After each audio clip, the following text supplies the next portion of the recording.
Yo, E7 fam, what's good? Pat here, back finally with another how to play video, and in this one we'll be talking about the girl whose Hwayoung cannot parry, Hwayoung. As with all of my how to play videos, I'll be going super in depth and covering almost everything you could want to know about the character, including things such as her stats, her skills, possible endgame equipment builds for you to try out, as well as PvP knowledge if that's your thing. So, with the introduction out of the way, let's talk about Hwayoung's stats. Hwayoung is a fire warrior of the Libra zodiac symbol. She shares a stat line with Luna, Holiday Euphine, Lilibet, Little Queen Charlotte, and Rimuru Tempest. Taking a closer look at her stats, it says that she has 1,510 attack, but that is misleading. It is overinflated due to her S2 passive Prairie Hawk, and we'll talk about that passive in the next section. She actually has 1,119 attack, and that's the number we'll be using for all calculations in this video. She has 6,266 health, 109 speed, 627 defense, 15% critical hit chance, 150% critical hit damage, 5% dual attack chance, and no effectiveness or effect resistance. Overall, a very, very strong stat line for a warrior. It is not lacking in any single category. It is very well balanced, and therefore you can go a lot of different directions with it. So I really like this one overall. As a bit of trivia before moving on to the skill section, Hwayoung in the English dub of Epic 7 is voiced by Jentel Hawkins, who is a relative newcomer to the voiceover artist industry. I believe her only major role up until this point before she was cast as Hwayoung was as an extra in the 2019 reboot of Lady and the Tramp. In the Japanese version of Epic 7, Hwayoung's name is actually Finasu. Finasu is voiced by Toyoguchi Megumi, who you may have heard in a number of different anime as well as games. You can hear her as Winry in both versions of Full Metal Alchemist, Yukari in Persona 3 and the various other spin-offs of Persona, and also Revi, aka Two Hands, from Black Lagoon. But perhaps my favorite performance of hers is going to have to be obviously Junko f***ing Enoshima from Danganronpa. Are you my next target?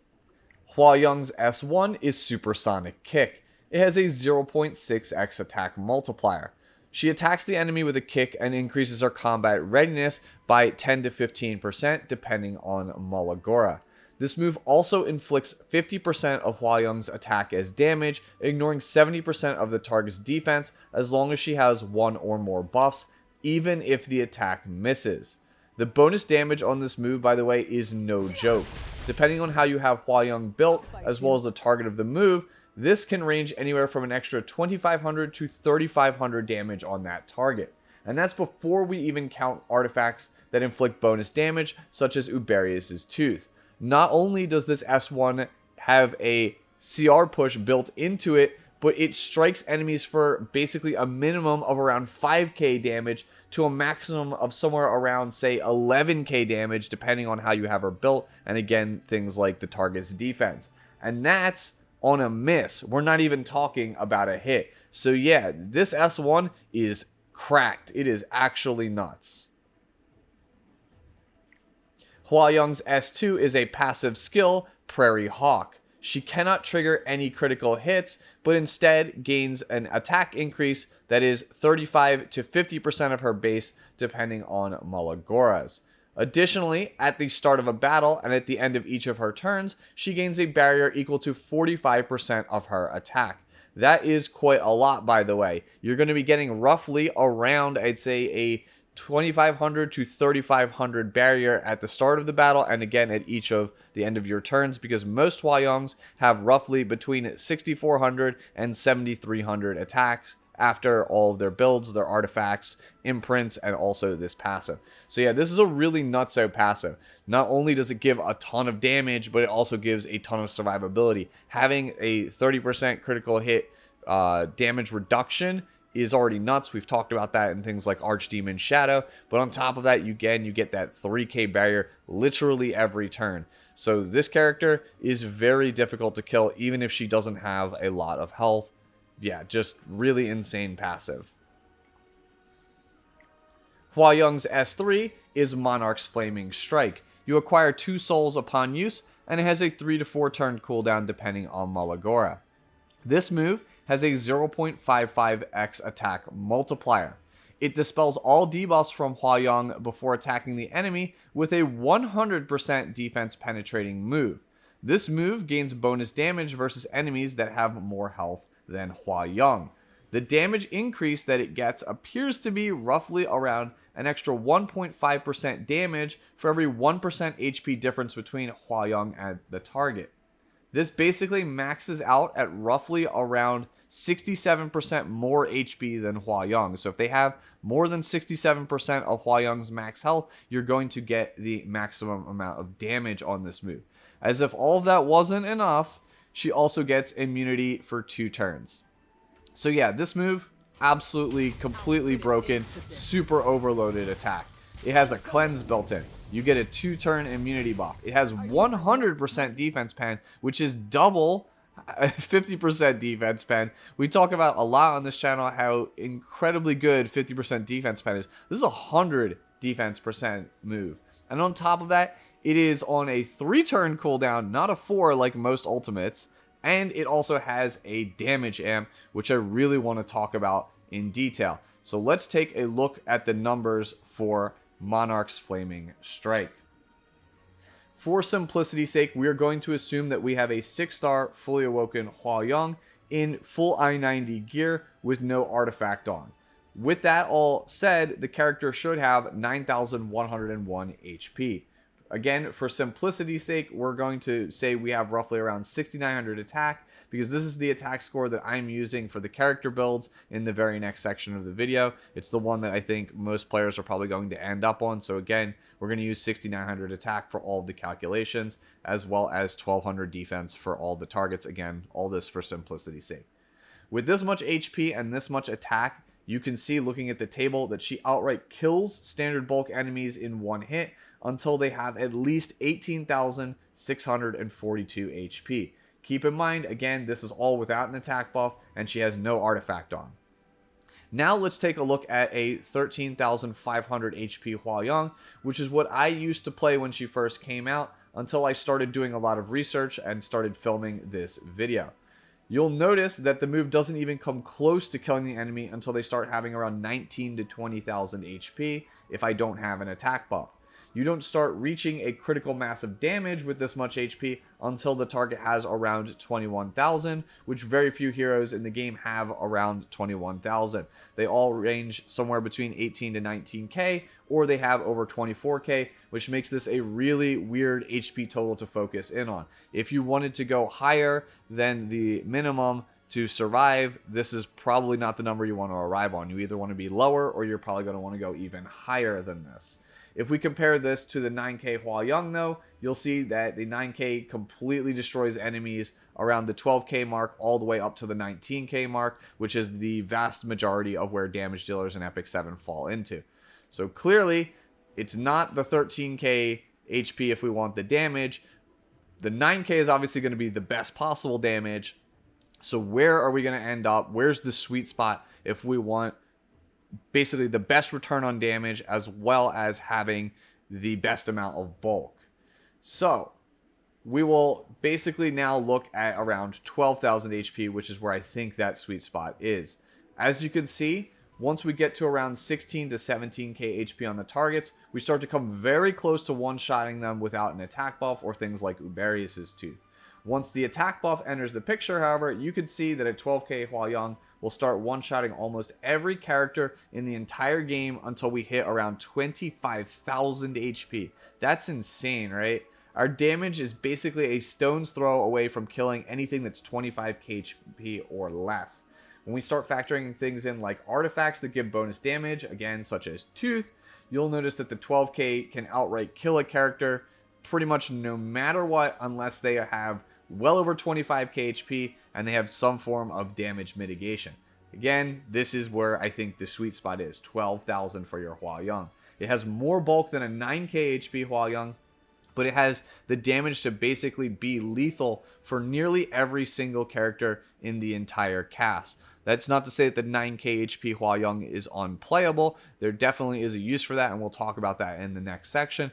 But I think for most people watching this video, you're going to want to shoot for 12k because just looking at the damage charts, you can see it's pretty ridiculous having an S3 on a 3-turn cooldown that kills basically the entire cast.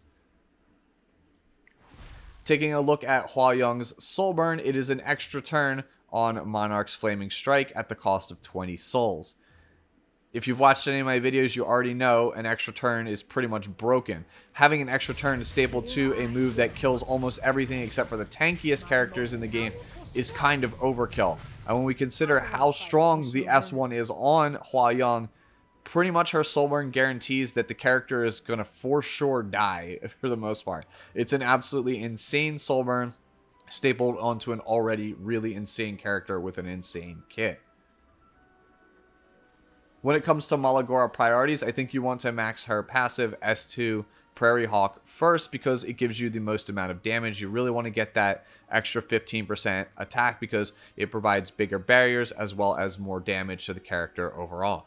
After that, you want to max Monarch's Flaming Strike, not only for the ridiculous 3-turn cooldown, but also for the additional 30% damage on a move like this one. Finally, you're going to end up maxing S1 Supersonic Kick, not only for the extra CR, but again, the extra damage. She's a damage dealer at the end of the day, so it should be plus 15, no exceptions. Growing up, I used to play a lot of Street Fighter 2 in the arcades. Chun-Li was one of my favorite characters simply because she was the easiest one to break the car with on the bonus stage. She has since been my main character in every single game that she has appeared in. My favorite video game character of all time is Tifa Lockhart from Final Fantasy VII, who is just a straight up brawler. If you're wondering where I'm going with this introduction, basically what I'm trying to tell you is something that can be summed up with a quote from Cowboy Bebop's Spike Spiegel. I love the kind of woman that can kick my ass. And oh boy, does Hwayoung kick ass. Perhaps too much if I'm being honest with you. I used to jokingly say on Reddit that the only way that Red Ken could be playable is if all of his attacks one-shot the opponent. It's almost as if Smilegate and Super Creative took that as a challenge, because that's honestly what his master Hwayoung does. You basically click Monarch's Flaming Strike, you click the target, and they're most likely just straight up dead after that. And unlike similar one-shotting heroes such as Straze, her S2 passive, Prairie Hawk, makes her super difficult to kill at all points of the game, both before her first turn and after each of her other turns. She just feels like something they threw together to appease players asking for a solution to characters like Apocalypse Robbie and Violet, a character that was designed to be a fix to the meta, but instead just ended up becoming it. Hwayoung is honestly one of the most overloaded heroes in this game's history, and considering how powerful and at times necessary she feels, it's no wonder so many of you voted for her to be the focus of this How to Play video. Hwayoung is a fairly straightforward to build hero that comes in two variations, a standard bruiser one, as well as a faster one that aggressive players may wish to leverage. These two builds are based largely on the charts from the previous section, by the way. Let's start by talking about the standard setup first. For a standard build Hwayoung, we are going to be on speed set with immunity as the offset. The reason I am on immunity is fairly simple. She starts with a barrier, and then with the set, she'll start with immunity. You then need only pair her with a fast buffer, say PaRappa, to give her a third buff, which makes it so that characters that can only dispel 2 buffs from the enemy team can't really get to her, and therefore it provides her a level of protection and assures that she'll get her S3 off on her very first turn. For offsets, I have attack set, health set, and defense set listed here. These are all things that you can try out if you have good enough gear. If you decide to go with a health set, make sure you're aware of how much bonus health you get, and make sure it doesn't push you too far outside of the sweet spot that we talked about, unless you're okay with having a bulkier Hwayoung and losing some damage. Taking a look at the desired stats, I have 4,600 attack. When you apply her S2 passive Prairie Hawk, this is 6,900 attack. This is where I think a lot of the slower, quote-unquote, Hwayoungs want to be. You want to be somewhere around 7,000 if you can get it. I've dropped it, obviously, a little bit lower because the character is kind of hard to get all the stats on because she only focuses on a very select few, and a lot of players who are building Hwayoung will have a lot of wasted stats. It's for that reason that I highly recommend when you're trying to gear this character to use the crafting event where you get to select a piece of gear with the specific substats. You use that to build a character like Hwayoung because she requires some very oddly specific pieces. And we'll talk more about those on the next section when we take a look at the right side gear. For defense, I have 1500. This is to give her a lot of bulk with 1500 defense and like 12k HP. She's incredibly difficult to kill, especially when you factor in the damage mitigation she has as well as the barrier. If you can't get this high, try to shoot for like 1350 instead. Health, I want 12k for the reasons we detailed in the skill section. I think it is pretty much the sweet spot. It gives you a kill on most things, especially when you apply attack buff or artifacts like Uberius' Tooth. So I really like this health total. Don't go too much higher than this. I used to play around like 13.5 to 14k HP on Hwayoung, and I felt that the damage that I lost wasn't really worth the extra bulk. But if it is for you, if you decide you want to play a bulkier Hwayoung, by all means, you are welcome to do so. For speed, I have 220. If you can't get this, 210 or better is probably fine. I would like to get 230 myself personally, and if you obviously have really good gear, you can go to like 235 or whatever have you. Character cannot land a critical strike, so crit hit chance, crit hit damage are useless. Effectiveness isn't really super important on this character, but if you for some reason had to have a dump stat, something where if you just had extra leftovers, effectiveness might be worth playing because one of the optional artifacts you can use on her is her own artifact, which is Gators, which does provide a burn, and artifacts usually do have an effectiveness check, so that is something for you to consider. Taking a look at the right side gear, we are on a necklace with attack percentage because obviously she can't land a critical hit and we don't want a lot of bulk, and she scales off attack, including her survivability. So obviously we want an attack percentage necklace, which is something I think a lot of people might not have, which is why I said you probably want to use your specific pieces to build Hwayoung from these crafting events because she requires very oddly specific gear, especially in the case of the necklace. If we take a look at my own personal necklace here, you can see I have an attack percentage necklace with flat attack, speed, defense percentage, and flat defense because I don't want any health, I don't want any critical hit chance, I don't want any critical hit damage, I don't want any effectiveness or resist. So this is a very oddly specific piece, and that's why I think you should use your crafting event pieces on something like this for Hwayoung, because not everyone just has a perfect piece like this laying around. So yeah, keep that in mind. The ring is attack percentage for the same reasons that we talked about with the necklace. Boots are speed because we want to take a turn in a timely fashion. For the artifact, we are on Uberius' Tooth. If you take a look at the chart that we had in the skill section, you'll see that we are basically a stone's throw away from killing anybody in one hit without an attack buff. The Uberius' Tooth, basically when it procs, will get you over that line and translate into a 100% kill. So if you have a really high ranked Uberius' Tooth, a plus 31, I think this is for sure the best option.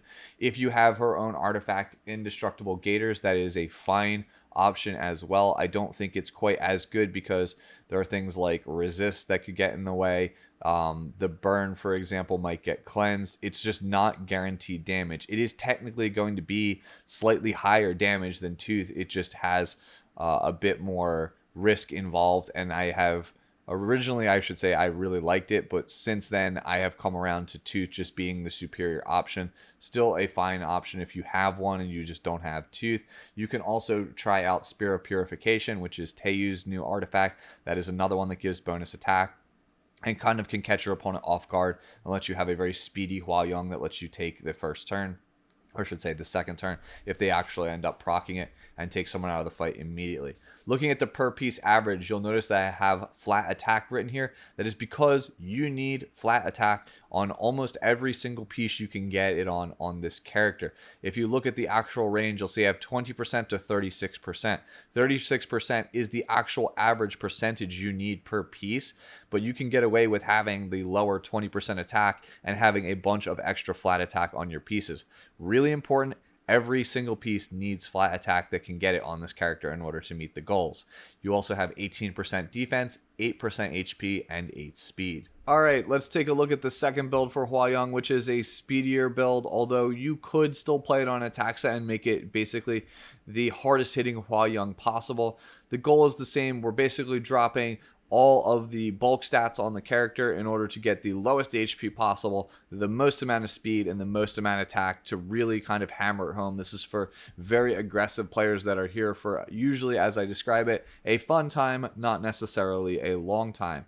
Taking a look at the desired stats, we have 4,333 attack. When you apply her S2 passive Prairie Hawk, this translates to 6,500 attack. For defense, I have 1,350, so she has some amount of bulk, and that's largely because we need a dump stat somewhere. When you factor in the fact that she's mostly just going to be on attack percentage, flat attack, and speed, you have to put the 4 stats somewhere. You can't just have a piece of gear with only 3 stats. So defense is pretty much the best one we can choose. Health is 9,101. This is a 6-star Hwayoung that is fully awoken with an I-90 helmet. I mean, you could technically get her health even lower if you don't awaken her fully and you don't play a helmet, but I feel like you're just losing too much attack for that, so I honestly wouldn't even recommend doing it. For the speed, I have 260. If you can't hit this, especially if you're deciding to play her on attack set and just go for sky high attack, then you can drop it to like 240, 250. It's going to depend on your speed tier. 260 is where like the champion to legend level Hwayoungs that play this style end up ranging. So I recognize that not everyone's going to be able to hit it. For the other stats, she can't really utilize them at all. So there's no real reason to play them. Although I guess you could, again, dump it into effect resistance if you wanted to resist, say, a blue key save, for example, as your dump stat over defense. Taking a look at the right side gear, the necklace is still attack percentage, ring is still attack percentage, boots are still speed.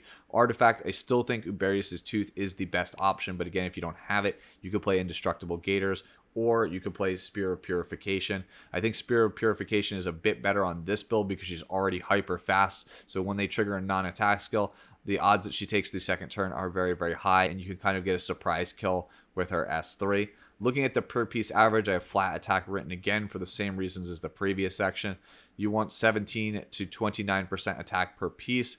The 29% is the actual average that you're going to need per piece, but that's very difficult to hit, so you need, again, flat attack. Flat attack on every single piece you can get it on. Really, really important for this character. I cannot stress it enough. After that, you want 13% defense or some amount of effect resistance if you don't want defense at all, and then 16 speed average per piece. And then you can see there, I literally have NA written as the 4 slot because, again, there's not really much else to say about this character. It's just get attack percentage, flat attack, speed, and whatever else you want as a dump stat. For teammates, there are several I really want to highlight here in this video. The first are going to be 2 very rare openers that I think not everyone has access to, and that's Conqueror Lilius and Angel of Light Angelica. I feel like I really have to highlight these characters because they are just very, very good in general with Hwayoung. The vigor buff that Conqueror Lilius provides is insane for her. Basically, you can have a Luna on pen gear with a ton of attack and an attack buff. You could ever have like 5,000 attack with an attack buff, and she still will not be able to one-shot Hwayoung if she has vigor buff along with all of her various passives. That's why I think I have to put Conqueror Lilius up here. Not only is she an insane opener that makes it so that Hwayoung is going to get her first turn, she makes it so it's nearly impossible to kill Hwayoung in one hit. So therefore, you're almost always going to get some amount of value out of the character. Angel of Light Angelica is a very similar story. Having unbuffable plus a silence in her kit means that unless they have a cleanser, your Hwayoung is going to for sure be able to get to her first turn unimpeded. She's not really going to die, and them having an unbuffable on them means that she's most likely going to be able to nuke the target, and they can't really hide behind things like barriers to save them. When we look at other things that Hwayoung is looking for, anything with a damage share is going to be really, really good. Troublemaker Crozet obviously is going to fit in here, but any Arius holder could also work in this same slot. I picked Troublemaker Crozet because not only does he have 40% damage share, he has a cleanse as well as a CR push built into his S3 if you have the right exclusive equipment, which obviously will allow you to cycle your Hwayoung faster or bring her back up to speed in case she gets stunned and misses her first turn if they're trying to do that to counter you. So that's why I really like him. And then lastly, I want to talk about attack buffers, namely Amelia and Deanne. Again, they provide a cleanse, very similar to Troublemaker Crozet, but they give you that attack buff and they give you combat readiness pushes, which means that you can basically pop off really early in a fight with Hwayoung and get an easy kill right off the bat. So I think these are basically the two best attack buffers, but there are a couple other ones you could play, such as Mediator Choeric. For good matchups, it legitimately feels like most of the cast is a good matchup for Hwayoung when you look at the numbers. I mean, again, she pretty much one-shots in most of the cast, so it feels like she's good in a lot of situations. But I think where she really excels against are those, like, turn 2 players. She's kind of the bane of turn 2 players' existences. They usually are trying to just tank up, be very bulky, and hide behind things like barriers or hide behind Arias. Hwayoung just does so much damage that she'll be able to outright kill a lot of these characters. She's really good against Apocalypse Ravi and Mediator Choeric, for example. And based on how he's built, you could even consider her a fairly good matchup against Rimuru Tempest, because her S3 might outright kill him unless he's on something like Proof of Valor and has a very tanky build path, in which case he probably won't be able to kill your Hwayoung in one hit. So I think these ones are ones that are very good. And in case you forgot from the start of the video, the S1 can't really be dodged. It still does a ton of damage, and the S3 just does a ton of damage even on miss because it's pretty much all upfront damage. It doesn't have any way to critical hit, so even on a miss, it's still doing like 75% of its actual damage. So she's going to be good against those dodge units such as Violet and Remnant Violet as well. Just overall, her matchup spread is very, very good, except for the bad matchups, and we'll talk about a lot of those in this very next section. Okay, now let's move on to bad matchups, and I feel like I have to highlight a lot of them here because this is a problem character for a lot of people who play this game, myself included. Hwayoung is just very annoying to play against, very difficult to deal with, especially in things like Guild Wars. I think the best overall way for most people to approach the matchup is to play some way to reset the Hwayoung. Those are characters like Kisei, Judge Kisei, and Red Choeric.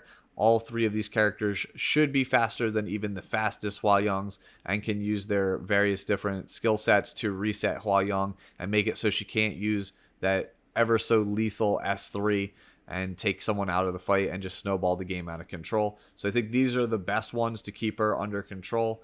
There's obviously going to be Operator Sigret if you're fortunate enough to have her as a Moonlight 5-star hero. Her S2 has a 100% defense pen as long as the target has a barrier. Well, Hwayoung always starts with a barrier, so depending on the build and whether or not you have, say, like attack buff or greater attack buff from something like Wall of Order, you might be able to outright kill Hwayoung in one hit with this character.